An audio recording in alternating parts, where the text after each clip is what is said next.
welcome back to the David67 Celtic News YouTube channel. This Monday morning video going to be a post-match review of Celtic's great 2-1 win away from home at Hibs at Easter Road, a ground that Celtic haven't been that successful at in recent years. Only around about a quarter of Celtic's visits to Hibs in recent years have been wins, and so Celtic did very well to get themselves 2-0 up by half-time and hold on in the second half despite one or two odd refereeing decisions and odd VAR decisions and a few things not really going Celtic's way. However, good win over Hibs, although their form has been a wee bit inconsistent, which I think can be said for all the teams in Scotland at the moment. Moves Celtic within 2 points of Hearts. Celtic do have a game in hand, and so potentially, if all the results went Celtic's way on Wednesday, when we play Dundee and Hearts play Kilmarnock, if Celtic were to win by a few goals and Hearts lose or draw with Kilmarnock, Celtic then potentially could take top spot with still a game in hand and the big game against Hearts next Sunday. Still no finality in terms of bringing Wilfred Nancy and his coaching staff to Celtic due to paperwork problems, given the fact that Nancy and his team are moving from America to Scotland, given the fact that Nancy and most of his staff are French, and so will have French passports and potentially American or Canadian passports. One or two work permit problems and visa problems, etc., are totally to be expectable. And so I'm not actually that fussed that Celtic are dotting all the I's and crossing all the T's to make sure everything's legal and above board before getting Nancy in as the permanent manager. And so for that reason, Martin O'Neill will most likely be still in charge against Dundee on Wednesday, which for me is good for continuity. Also gives Nancy and his team a few days before the Hearts game on the Sunday. And I'm very sure that several of Celtic's current coaching staff will be carrying on in some form of role at Celtic after Nancy is appointed later in the week, and potentially also Martin O'Neill may have some background advisory role. We'll see how all that pans out depending on the next few days.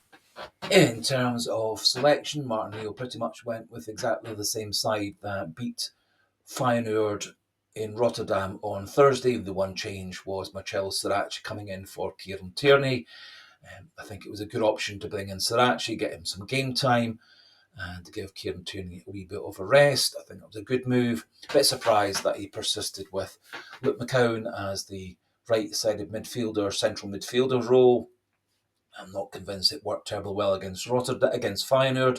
I'm not convinced it worked terribly well yesterday against Hibs either, and so I wonder whether on Wednesday may look to bring in Barlaquisha, Chinyetki, or Nigrin on the right-hand side, or swap Yang from left to right and put Chinyetki, Barlaquisha over on the other side.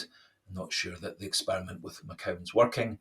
However, otherwise, happy with his selection, happy that Donovan got the start again at right back, and I think the rest of the team pretty much picked itself on current form and current results.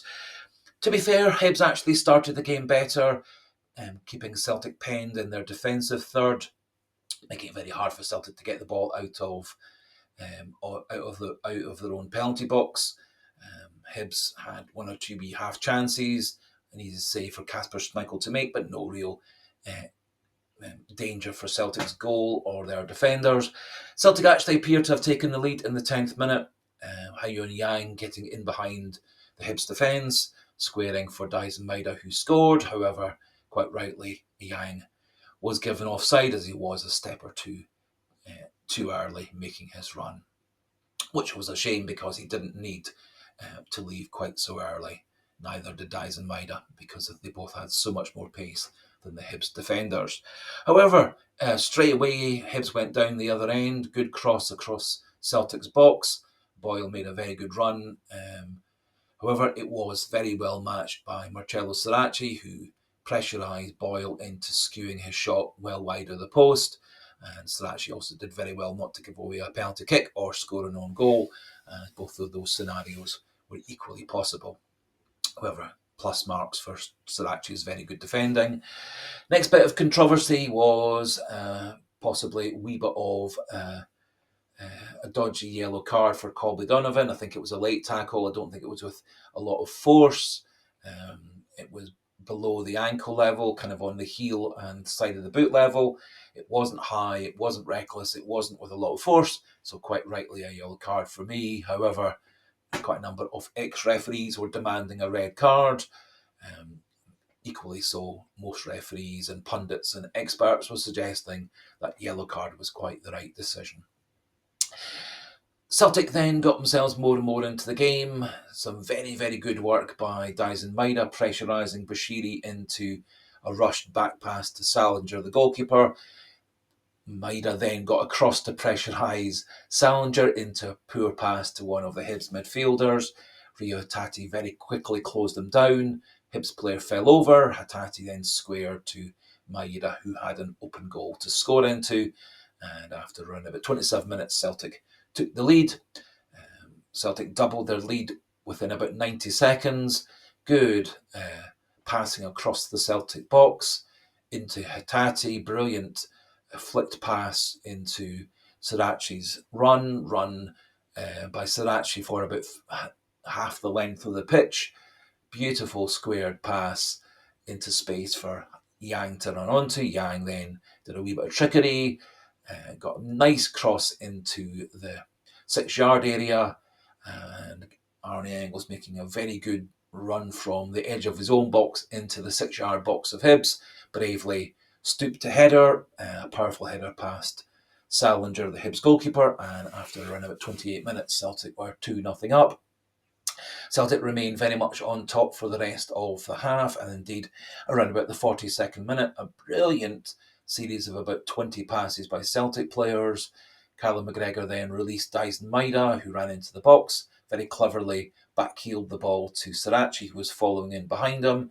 Sriracha then hit a brilliant, powerful shot that just slightly swerved away and hit the outside of the post and went out for a bye kick. Had he hit it just that wee bit more sweetly and centrally, I suspect Salinger would have been beaten at his near post. However, a couple more half chances for Celtic took Celtic into a 2-0 lead at half time. At half time, Martin O'Neill made one change, taking off Colby Donovan, who was on a yellow card and may have had a wee minor injury in the first half, putting on Anthony Ralston, and it didn't really seem to work. Ralston had a very, very poor game for me and gave Hibs an awful lot of open space down our right, their left, and for the rest of the game, Celtic were under pressure. Also in the second half, Celtic didn't seem to quite have the same control in midfield or the same ability to get the ball up front to Yang and Maida, or for Yang and Maida to keep the ball up at the far end of the pitch. Having said all that, Celtic didn't really look in terribly much danger until around about the 50th minute. Again, Ralston struggling on our right-hand side allowed a dangerous cross from coming out from the left. Went right across the front of the box. Liam Scales doing very well to knock it behind for a corner under a lot of pressure from one of the Hibs attackers. However, from the corner, the ball was knocked into the middle. A couple of players missed their header. The ball then hit Liam Scales. It looked like it was quite high up on his arm. However, VAR decided it was a penalty, and the referee went across and checked, and after about a minute or so of deliberations, the referee decided it was a penalty kick. It seemed to be rather harsh, and nowadays you can never tell what is or isn't a penalty. It certainly for me didn't look like anything like the penalty that Rangers didn't give away against Livingston last weekend, where it was a much, much clearer handball, much more clear. The ball was net bound. This time it looked like Scales just couldn't quite get out of the way. Maybe the ball was slightly deflected by the Hibs attacker in front of him, Possibly also looked like the ball maybe had hit one part of Scales' arm, which was legal, and then bounced down to his hand and lower arm. However, Scales at the final whistle in the post-match interview said he was expecting VAR was going to upgrade it, and so I think that was all quite magnanimous. And it would appear at the moment that the refereeing community and the pundit community are fairly split, with more siding on the fact that it should have been a penalty than not. Having said all that, Hibs then put away the penalty through Martin Boyle, and Celtic had around about 30 minutes of normal time to hold out for, and apart from a couple of wee bits of danger for Celtic's goal, Celtic defended very well. Kasper Schmeichel made a couple of very good saves, particularly the save in the 85th minute from Cadden, where Czerniecki had failed to match the run by Cadden, allowing Cadden a free shot in the box. Other than that, Hibs didn't really have any real dangerous attacks on Celtic's goal. Trusty, Scales, Sirachi, Tierney all doing a good job. Kasper Schmeichel doing a good job to marshal the defence. Ralston a bit of a weak link down the right-hand side defensively. And Celtic didn't actually have terribly many threats on the Hibs goal in the second half. A couple of free kicks and corners into the box. I think possibly closest that Celtic got was when Ha Young Yang broke into the box. Bouncing ball, he managed to header the ball on. Bashiri followed through and headbutted him.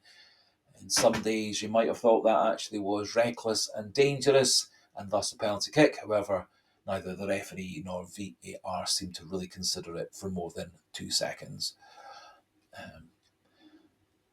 Moving into added time, which was around about 5 minutes, Celtic held on very well, defended very well, and for the last 10 minutes or so of the game, after the Cadden chance that was well saved by Schmeichel, Hibs never really endangered Celtic's goal. And so Celtic got a very well-deserved win, 2-1. And on another day, Celtic could have scored another goal or two, and VAR could have decided the opposite way with that penalty. Now, moving on to your rating for Martin O'Neill, I've given them 7 out of 10. I think going with pretty much the same side against Hibs as was against Fanard was a good idea. I think swapping Sirachi in for Tierney was a good idea. Not convinced about Luke McCown, so a wee half mark off there. Substitutions I don't think worked terribly well for Celtic, other than Sirachi and Tierney swapping over. There was very little of a drop in defending midfield and attacking ability with that move. Tierney had a fine game for the spell that he was on the pitch. Don't really think that any of the other substitutions made any real difference. And actually, in truth, Paolo Bernardo Czerniecki were rather ineffectual. Czerniecki tracked back very poorly, nearly gave away a goal for Cadden, and Ralston was a liability in the right-hand side, so hopefully Colby Donovan's going to be fit for the games against Dundee and Hearts. As Donovan, in good form, is so much better at the moment than Ralston, who seems to have had a bit of a drop in confidence after dodgy games against Midtjylland and against St Mirren. Tactics, I think, from O'Neill were good. So wee bit of a downward mark for the substitutions, wee bit of a downward mark for the initial selection of McCowan, and I do wonder whether Celtic could have done a wee bit more just to shore things up and take some of the pressure off the defence. And so for that reason, 7 out of 10 for O'Neill. Moving on to the stats for the game, interesting stats. Celtic had 60% of the possession to Hibs 40. However, saying that, Celtic had 6 shots, Hibs had 9. 2 on targets for Celtic, both of which went in. 4 on targets for Hibs. No saves for Salinger, the Hibs goalkeeper, to make. 3 for Kasper Schmeichel to make. Touches in the box, despite Celtic having 60% of the possession, just 19 touches in the box. Hibs had 25. So pretty much shows that Celtic were very good defending, keeping Hibs out the box for the most part of the game. Hibs doing a similar job to keep Celtic out of the box, but when Celtic did get into the box, they made that pay by scoring 2 goals out of 2 shots on goal.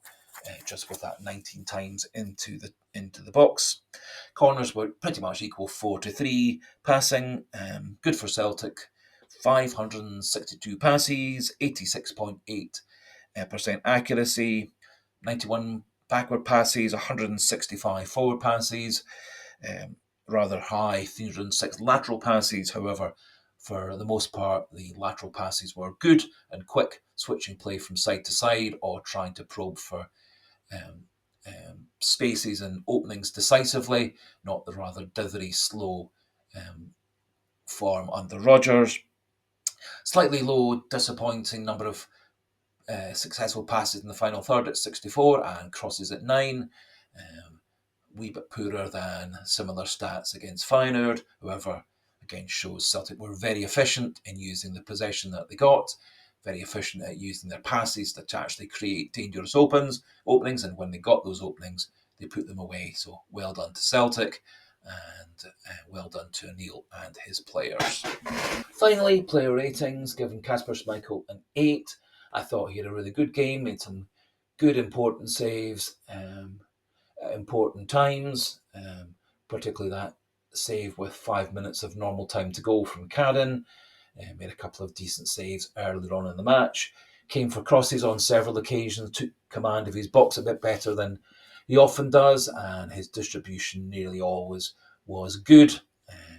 Apart from one errant long kick out of the box, he pretty much hit his mark and did things decisively and quickly when taking back passes from the various defenders, and did a good job of swapping play from right to left and left to the right without any hesitancy or unnecessary touches. So well done to Schmeichel. Given Colby Donovan 7, I thought he defended very well in the first half, got forward into midfield in the final third, a couple of incursions and crosses into the box.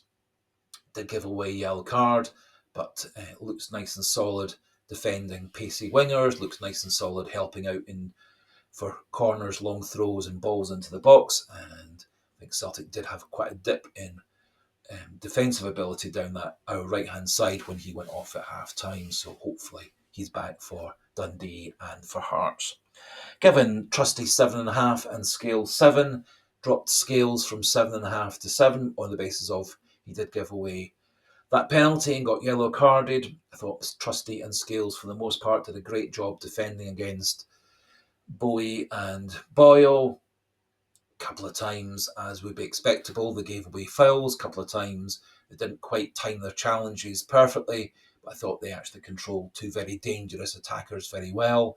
Trusty's extra pace, always very useful, and a couple of times that allowed him to cover back for minor errors by Scales or by himself. So well done to the two of them, both getting 7.5 for Trusty, 7 for Scales. Given Strachey 7 out of 10, did really well, stopping the Boyle goal in the 11th minute, did really well to help set up the Celtic second goal with that brilliant long run.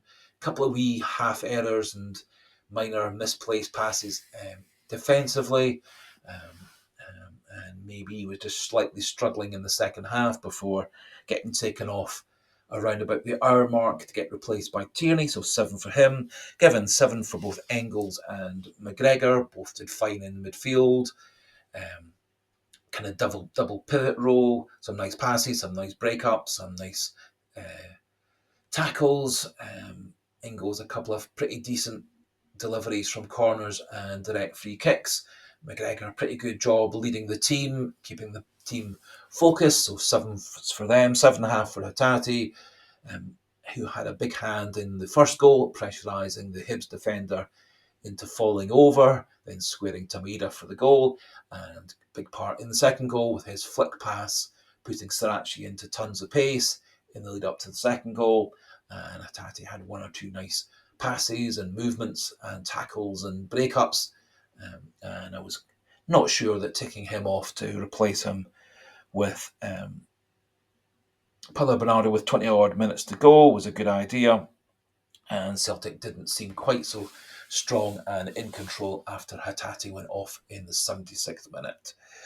6 from McCowan, bit of a disappointment from him, no real great passes, movements, did help out a wee bit in midfield, but it does leave us a bit weak down the right-hand side, particularly if Ralston isn't able to overlap the way that Donovan often does. And I'd be looking for a different sort of player playing there on Wednesday and next Sunday. 7.5 for Yang. I thought he had a super match again. Some lovely nice runs, nice and dangerous. Occupied the Hibs fullbacks on a regular basis. Lovely cross into the box to set up the second goal. A couple of other nice crosses into the box. A couple of attempts to get himself into a shooting position, which failed. And for me, he was taken out unfairly by Bushiri in the box when challenging for the ball in the air. However, the referee and VAR seemed to think nothing of it at all. And I've given 8 and man of the match for Dyson Mider. Scored a goal, was a constant pain in the backside for Hibs throughout the game, pressurising the Hibs defenders to slow down their distribution from goalkeeper and defenders. Didn't quite have the same force in the second half. Did come back and help in defensive midfield on a regular basis. And did come back into midfield to try and hold up the ball and get the wide players and midfielders into space. So good all-around job from Dyson Mider, and man of the match for him at 8. In terms of the subs, given Ralston a 4, I thought he was pretty awful. Hibs really exploited that area of our defence all the second half. Ralston made a few bad passes, few hesitant passes that put teammates into trouble. Only that cross across the box, which eventually led to the corner, which led to the penalty kick, which led to the goal. Pretty much the only time that it actually majorly affected Celtic. In terms of the other subs, 5 for Chinyeki and Paulo Bernardo, both of whom were really rather disappointing. Bernardo, scarcely know what he did for the 20 minutes or so he was on the pitch. Chinyeki came on with 5 minutes of normal time to go. Almost immediately, he failed to track back Cadden, nearly giving away a Celtic goal, and he wasn't really any kind of threat moving the ball forward. 6.5 for Tierney, 6.5 for Negrin. I think they both did decent jobs. Tierney did a pretty good job defending, not so good getting into midfield and the final third, although by that time Hibs were more in control of the game. Celtic were a bit more defensive. Negrin, 1 or 2 nice passes, nice cross from a direct free kick late in the game. However, didn't really get himself into the box, didn't really create anything for any other teammates, but I thought he had a pretty decent game, so 6.5 for him and 6.5 for Tierney. Now, that finishes things off for this Monday morning. Post-match review of the Celtic 2 Hibs 1 game from Sunday. Celtic will have a rest day today, Monday, back into training on Tuesday and Wednesday morning in preparation for the Wednesday evening game against Dundee, a game I fully expect Celtic to win and further reinforce their place in second spot in the division, or even potentially go top if things go well for Celtic's Kilmarnock playing against Hearts on the same evening. As I was saying at the start of the video, no other real Celtic news at the moment. It would appear that the negotiations and paperwork and legalities are all ongoing with signing Wilfred Nancy and his coaching and analyst staff to be Celtic staff is all ongoing. Not too unexpectedly for me, things are taking a wee bit of time to get going with visas, paperwork, applications to UK and Scottish government for visas, etc., all taking its time. And for me, there's no real cause for concern. And I think Martin O'Neill and his staff, Maloney, Fotheringham, McManus, etc., are all doing a super job in terms of holding the fort and keeping confidence and team spirit going. I fully expect that when Nancy does take over, all these good things that have been created under Martin O'Neill will keep going, and I do think actually quite a number of Celtic's current coaching staff will carry on. So, just to finish off, we polite suggestion and encouragement for those not yet subscribed to the channel, please do click that subscriber button, keep the numbers pushing up towards 1,500. It would be a brilliant, brilliant Christmas present to get the channel to that level by Christmas. And do feel free to pop your own thoughts into the comment section, keep things pleasant, polite, respectful, nice debate, player ratings, which players you thought played well, didn't play well, tactics, formations, etc., and any other Celtic thoughts at the moment. Do pop those into the comment section for a nice wee chat, debate, discussion. And so until the next video, which will likely be some form of preview of the Dundee match, unless something major happens with Wilfred Nancy and his coaching staff coming in. And so until the next video, goodbye and hail, hail.